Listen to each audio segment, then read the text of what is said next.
Snow this early could be a sign of a rough winter, but COVID could also make things a little bit slicker on the streets. And our Amy Anderson is live now to explain. Amy.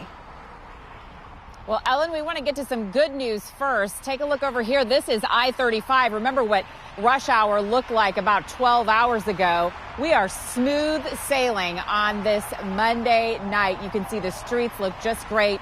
Traffic moving along perfectly right now. Now, on the other side of the state line in Kansas City, Missouri today, 85 crews hit the road bright and early with salt. Once this morning, once this afternoon. They'll be out again tomorrow morning as well. Now, prior to today, workers have spent months patching about 30,000 potholes, all in an effort to keep our winter season as smooth as possible.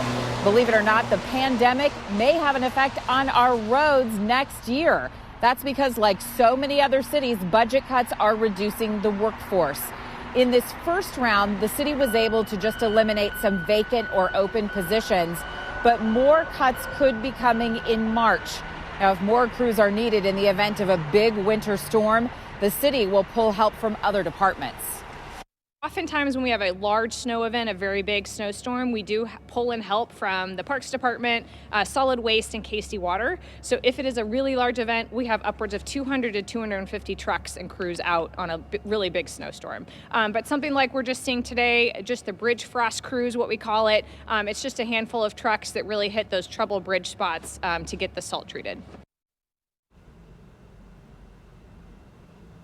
All in all, this was just a great practice run for future snow events. Reporting live tonight in Merriam, Kansas, Amy Anderson, KCTV5 News. Yeah, that is good. And of course, we know that the winter season can be a long one. So yeah, they got to get that under their belts. Thanks so much, Amy.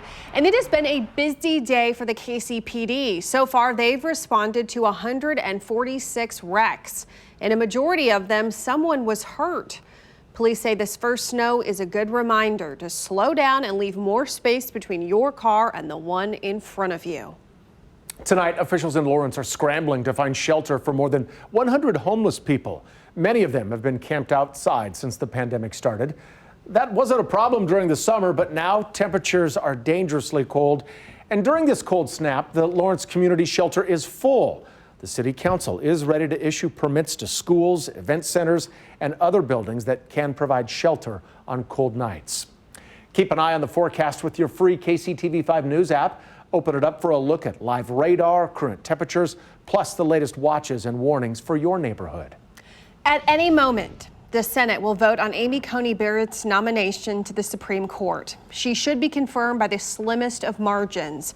You're looking live now at the Senate floor where lawmakers are starting to gather for a final vote. You're looking at Senator Chuck Schumer right now speaking. And on Sunday, they voted 51-48 to end a Democratic filibuster. A few hours ago, Missouri Senator Josh Hawley took the floor to voice his support of Judge Barrett. Because her record makes abundantly clear that she understands the role of a judge, that she understands the role that the Constitution assigns to the judiciary. It is not the role of legislating. It is not the role of imposing policy preferences or personal views. It is the role of following the law. Missouri Congressman Emanuel Cleaver tweeted today the Senate could be voting on relief for the people. Instead, they're voting to confirm a Supreme Court justice that could rip health care from 20 million Americans. Shameful.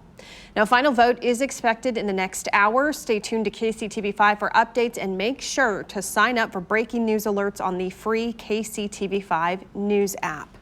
A rape accuser is suing for how her case was handled. It's a case we covered extensively on KCTV5. It also made national news. And that's because an accuser was charged with filing a false police report. She even faced jail time. The prosecutor eventually dropped those charges, but now that woman is fighting back. KCTV5 investigative reporter Angie Roccono dug through the filing and tells us who's being sued. The lawsuit says a credible report of rape was somehow flipped into an accuser being charged with a crime. And for that, the detectives, the city of Lawrence, and KU should all pay. My message for victims right now would be not to report.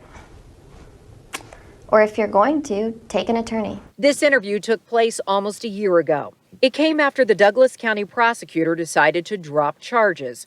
in what had become a publicity nightmare for his office and the Lawrence Police Department.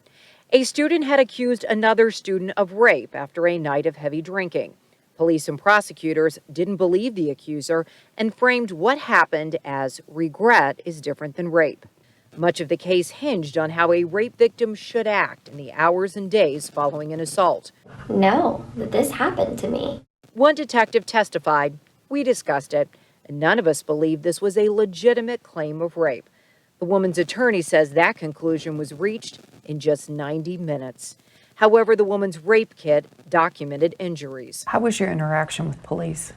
From the minute we arrived at the hospital, I felt, honestly, I felt attacked. I felt not believed. I mean, I just felt like I was being treated as almost like a suspect. She just didn't know it until police tricked her into coming into the police station, telling her they had an anonymous note about her rape and needed her help to figure it out. They informed me that I was under arrest and that they didn't believe me. She was arrested and handcuffed and charged with 3 counts of filing a false police report, 1 count for each time she spoke to detectives. Those detectives are now being sued for how they treated that accuser. The city is being sued for the lack of training for those officers and the policies which set everything in motion. And KU is being sued too. The filing says the university failed to protect the accuser and simply duplicated a botched investigation. The filing says the woman suffers emotional damage and she has flashbacks as a result of this entire ordeal. This case did prompt promise changes by the Douglas County District Attorney's Office. Angie Racono, KCTV5 News. We've reached out to the city of Leavenworth for comment. They declined. We are also still waiting to hear back from police and KU.